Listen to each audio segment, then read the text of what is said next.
Just keep playing this country music. His name is Love Brian. Alan Jackson, baby. Yeah, Alan Jackson. Brian Cogley is the only attorney I like. He's the only attorney I know. He's the only attorney I'd ever use. So if you own a business in town and you need somebody to read your documents over, prevent you from getting sued, I don't care. Just call him. He's at Pool and Shaffrey here in. You'll find him. Pool and Shaffrey. I'm not going to give you the phone number because you won't write it down. I could care less. So you're a young man that went to Saugus High School. Class of 92, go Centurions. You're the same age as my son. He graduated in 92. Right. And what happens next? Well, after I graduated from Saugus, and it didn't barely make it out of high school, I was very good. I was a great student in high school. Really? Why were you a good student? Seriously? Because I wasn't. Because my parents wouldn't have had it any other way. No, you know what? No, but obviously you've got a higher IQ than I do. I mean, I'm close to being a nitwit. No, I'm close to being a nitwit. So you have to have a good IQ to become a lawyer and pass the bar. No, that's not true at all. Don't give me this humble stuff. No, it's not true at all. There are a lot of attorneys out there, not myself, but there are a lot of people out there that I wonder how in the world they pass the bar because of their IQ. So do we. So does the public. Trust me. Right. All right. So you get good grades at Saugus, and Yep. Why'd you go to community college? I was not ready. Maturity-wise, I was just not in a position to go away 3,000 miles to school. I knew I was going to go to Ohio State, but I just wasn't in a position to do that emotionally. So you get your undergrad stuff out of the way. I did. Went to College of the Canyons here locally. Did you get a diploma? I did not. I got my transfer. I got one. I got an AA degree from Pierce College. Oh, wonderful. Yeah. Well, I got my transfer credits. Before you were born. Maybe before I was born. That's entirely possible. That is entirely possible. But I loved my experience here. In fact, I'm very proudly giving back to the college whenever I possibly can, serve on their foundation board. Great college. So if you're on the board, congratulations. You're doing a lot right. I mean, this college is really doing a lot of things right. Well, on Saturday night, we're honoring one of the community's highest achievers, Jill Mulady, at our Silver Spur event at the Universal Sheraton. Nice. Thanking her for all that she's done for the community and all that she's done for the college, especially. Recognizing her and her husband Jim over at Mulady Direct Marketing. Well, congratulations to her. How do you go from College of the Canyons to Buckeye Country, Ohio State? How does that happen? I'm fourth generation Buckeye. I didn't have a choice as to where I was going. Yeah. So Columbus, Ohio. I froze my rear end off. I did not a pretty town. I've been to Columbus. Not very pretty. I had an office in Cleveland. Now this comes from an Oregon fan. Keep this in mind, folks. The team that lost to the Ohio State Buckeyes in January of 2015. I think there's a little bit of sour grapes. We got run over. Oh no, there's sour grapes. But I've always had a great respect for your program. I mean, it's truly one of the top 10 programs of all time in college football and sports in general. So you enter Ohio State as a junior. That's correct. Okay. Yeah. And are you taking law classes at this point? No. There really was not a pre-law major that was offered at the time. So I picked something that I felt would help me in my process, which was I was a major in psychology, specifically clinical psychology, with a minor in economics. So I was a sociology major with a minor in business. Great. And so my best friend at the time, Alan Kay, was a year ahead of me. So he got a job with LA County as a social worker. I thought that was wow. Wow. I thought it was wow. And so I said, hey, can I go out with you one day and see what the job's like? He said, yeah. He says, meet me down the office. So we go to downtown L.A., and we go out to Wilmington. You ever been to Wilmington? I have been to Wilmington, absolutely. So I said, Alan, I need to get home. I need to get home by noon. I was so scared to death. And I couldn't, after that day, I said, no, I'm not going to be a social worker. I don't care about people that much anymore. Yeah, but you kind of do social work just by having the radio show, the coaching work that you do. Yeah. It's a different kind of social work. Yeah, but I'm coaching rich people. Yes. Not poor people, man. But Wilmington, oh my God. That is not an area that I would want to hang out, that's for sure. So back to Ohio State. So you're a psych major, which was fun. I love my psych classes. Did you have blue books back in the day? Oh, yeah, absolutely. So did we. So I could outright the professors. Really? I'm a writer. I've written 4 books, so I would outright the professors, and I wound up getting an A because I know they weren't reading the last 10 pages, So, okay. Well, I was a grad assistant, so I had to read part of those blue books, and I did not like that part of the job at all. No. So you graduate, and then, but where does law come in? How? Well, my father was an engineer, but my grandfather was an attorney. He actually worked for the government, and then my great-grandfather was actually a judge up in Ypsilanti, Michigan. And so law has run in my family's history and in the bloodlines, if you will. But my mom told me from the time I was 9 years old, she said, "Yeah, I knew you were going to be a lawyer from the time you were 9 because you argued with me from the moment you came out of the womb." Funny. It's such a honorable profession, but I would have to say the but is that we're so overregulated that your industry has really hurt our country, and I don't want to get into it today. Maybe when you come back on, we'll talk Sure. about it someday. But I think we have too many attorneys, and it's hard. I mean, it's not easy to pass the bar. Did you pass it on your first? Passed on my first try. Oh yes. my God! Well, you're a smart dude. I mean, Yeah. what the failure rate is? What 60%? We're at about 60% failure rate right now in California. Yes. Unbelievable. Yeah. And some of the best attorneys have taken it 4 or 5 times. Absolutely. And, I don't know that it necessarily is a gauge. I joke about it. I mentor a number of young kids that range from high school all the way up to first-year attorneys, because I think it's important to make sure that we're mentoring the folks that come behind us. But whenever anybody asks me, I say, listen, it is the best career path you could possibly choose because there are so many different ways that you can go about doing a job in law. Right. But fundamentally, you must be able to read, you must be able to write, you must be able to communicate verbally. Well, you have to be able to comprehend. And this goes back to our discussion able to on comprehend. education. Comprehend and critical thinking skills are absolutely so sparse in every industry, but especially the law right now. You need to be able to break things down into small chunks. I like what you're saying. So if you're listening to our show, it's called The Business Life. My co-host is Brian Cogley. He'll be back many times on The Business of Life here in KHTS. We have the best radio app in the country. Download it. Just go to the App Store and put in KHTS, 1220 AM, pop up. You can listen to our show anytime, day or night. Our podcast will be on after every show at about 6 o'clock, so you can listen to the show tonight. But I like what you just said.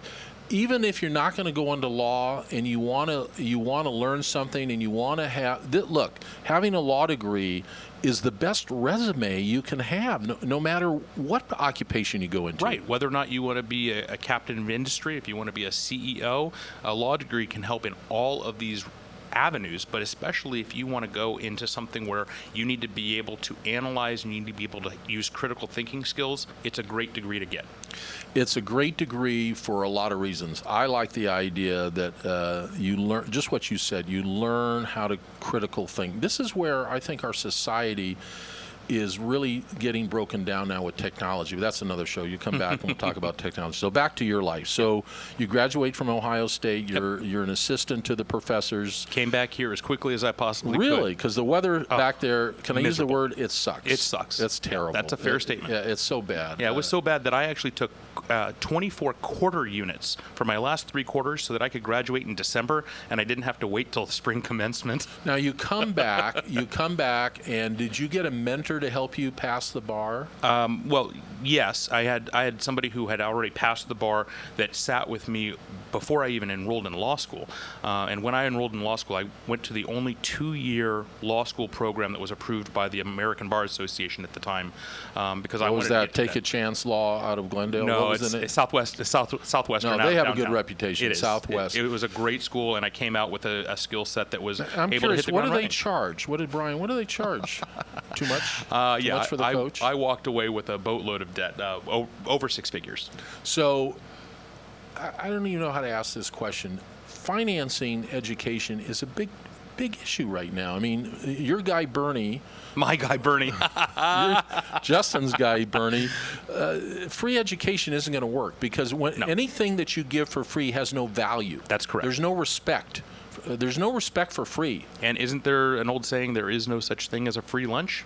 So then there can't be anything such as free education either. I did. Thank you very much for lunch today, Ron. So if we could figure out, seriously, in a serious note, how to finance law school, maybe more people would go. Not that they would become attorneys, but like you said, it's such a big industry. You could get into the court system. I mean, there's so many things. You could become an advocate. I mean, it's not just all about, chasing ambulances. There's a huge industry. Well, and until the student loan system changes, I think that's going to be a farce. The student loan it's going to be an artificial limitation on any kind of higher education, and that's another show. It is a big farce. I mean, it is a big farce. All right, back to you. So you go to Southwest Law School, very respected. Yep. How many years there? 2 years. Okay, graduate, then what? Took the bar, passed the bar on the first try. That's amazing that you passed on the first try. Thank you. And then did you have a mentor? I did. I took a bar review course, but I also had a mentor that had just passed the bar the year before me, that he helped me and guided me through and told me basically, breathe, make sure you're taking breaks, make sure that you go out with your girlfriend, who I eventually married, and Lindsay.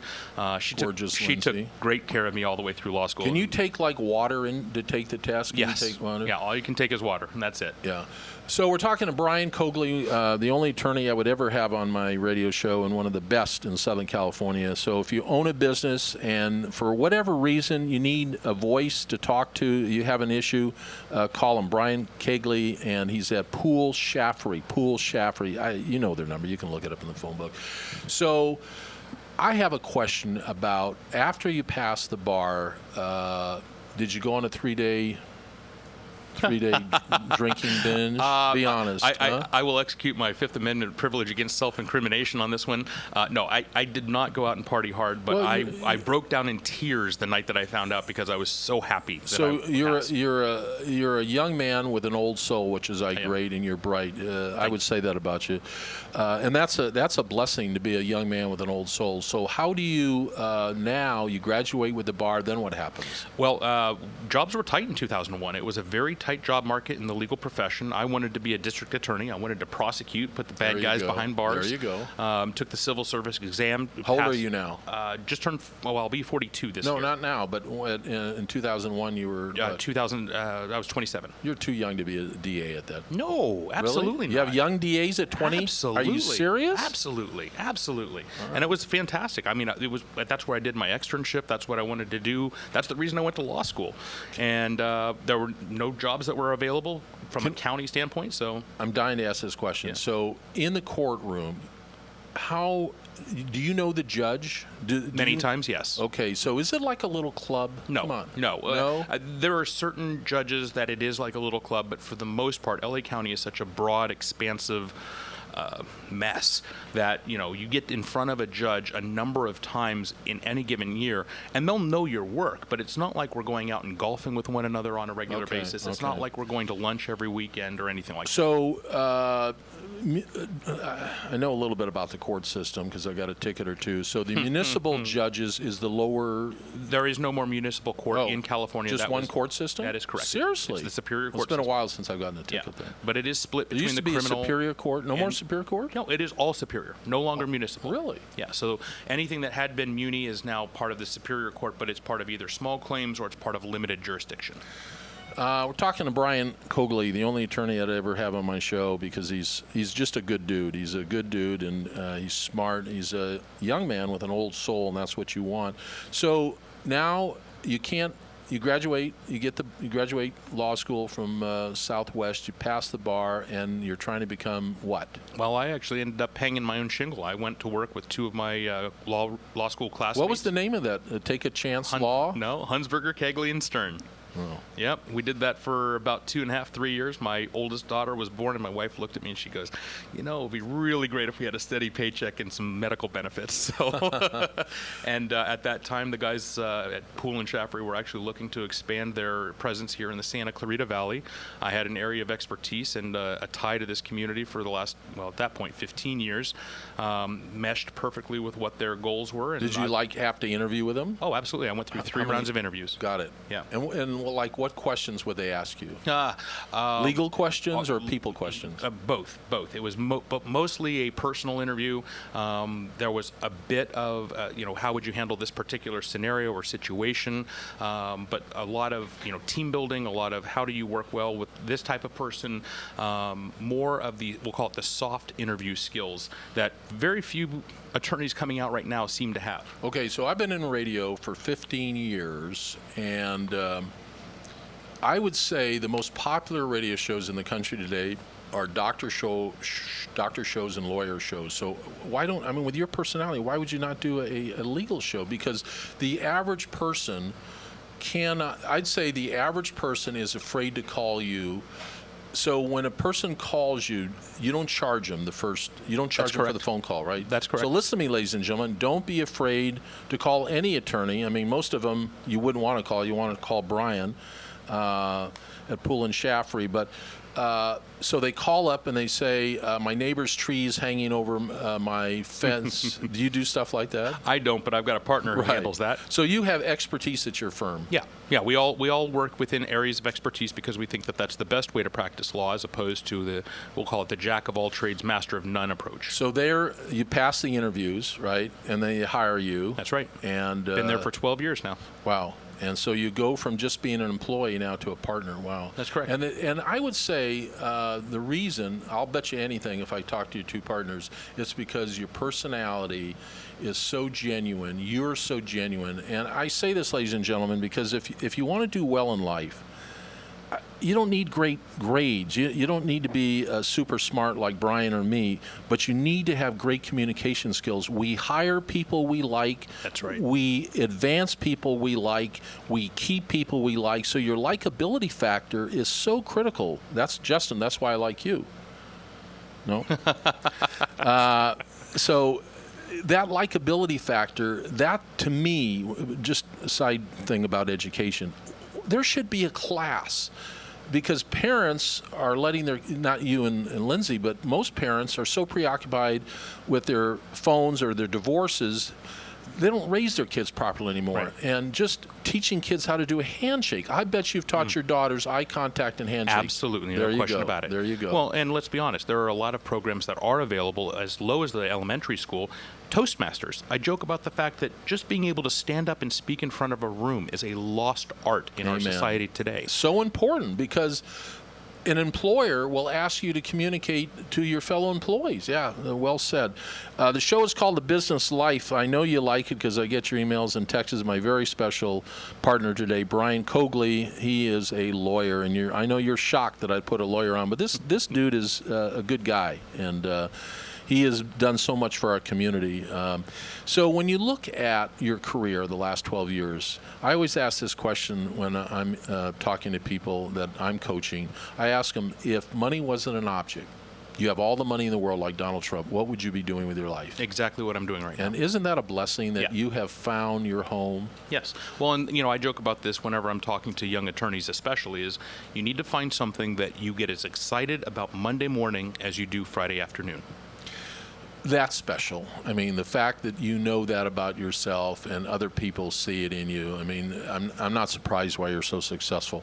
So on a go-forward basis, where's the law profession going with technology? Back in the day, you had a law library. Do you have a law library at Pool Shaftry? No, everything's electronic. You don't need one, yeah. Everything's online. So why can't we lower the cost? Why can't we bring the cost down? Back in the day, they had a law library, so the lawyer, literally, you'd have to go in your law library, sit down, and maybe read for 5 hours, or maybe you still do this. Do you hire assistants, or what do you call them in your...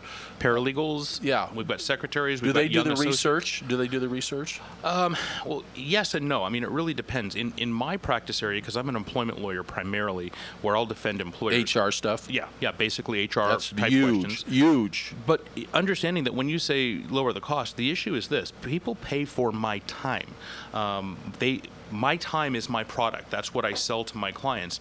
And fundamentally... No, I think we pay for your intelligence. I disagree. Well, that's part of it. But my intelligence rolls into my time. And where I'm able to render the most value is when somebody comes to me and I don't have to assign an associate to go out and do a 3.5-hour project or do some research, because guess what? I know the labor codes and I know the wage orders, so I can give that advice. I know. I don't want to get in a big argument with you. You're talking to Brian Cogley, the only attorney that I ever have on my show. See, if I could pass a test and I became an attorney, I would open up like a soup plantation. I'd have like 50 attorneys, and you could walk off the street, and for $50, I'll solve your problem. I mean, who's helping the masses out there? You can't answer that right now, but I could, but that's okay. So the show is called The Business of Life. We're going to come back, and we're going to finish up the show talking about something you probably don't even care about, something that you're not even thinking about. That's a little tease because I'm going to make you come back. It's KHTS 1220 AM. I'm so honored that you would listen, and I'm dedicating the show today to Lindsay Cogley. Big shout out to you, girl. You're one handsome woman. Can you say that? Absolutely, sure. Yeah, she's adorable. We'll be right back. Moving slow, not moving slow on the show we call The Business Life. So honored to have you, and he'll be back many times. I hope he comes with me every week. I'd love to have you as co-host, seriously. I'd be glad to come back on occasion, but I can't do it every week because I've got billable hours to hit, baby. Yeah, I know. Brian Cogley. Am I saying it right? Kegley. Like a keg of beer. I said it right 9 times, but Kegley. Brian Kegley, I won't forget. There you go. All right, so this is going to irritate most people. Not you, maybe not me. It'll probably irritate Justin. Most people don't know how to think properly. Most people, they're so preoccupied with instant gratification. You weren't. Yeah. I'm not. You've got to put in a lot of hard work to be somebody. All of us have greatness. I really believe that all of us have greatness inside of us. Right. And how do you tap into that greatness if you're not willing to sacrifice, if you're not willing to take risks? And I would say this, find a mentor. So I mentor people who are trying to lose weight. Oh, great. Because everything is associated with the brain. Everything. Your behavior, the choices that you make. I wrote a book called The Thinking Room. It's a cheap plug for my book. You can buy it on Amazon or buy it from me directly. I'll give you a huge discount. But you and I are going to go help this restaurant get their sign up. And this is common sense thinking. The restaurant's called Southern Smoke here on Main Street in downtown Newhall. Shout out to Bridget, our waitress. She gave us great service today. Yeah, she really did. And the owner, Sam, really, he is willing to make another major investment in expanding the restaurant. So what does this mean? This means that there's going to be more jobs. He is creating jobs in our community. Downtown Newhall, the city of Santa Clarita, and you're involved in that deal, is investing $20 million in a new theater that's coming in. But let me go back to the essence of my comment. We need common sense in government. We need common sense right here in our own community. So I'm willing to go down to the City Hall with you. When you name the time, I'll meet you there.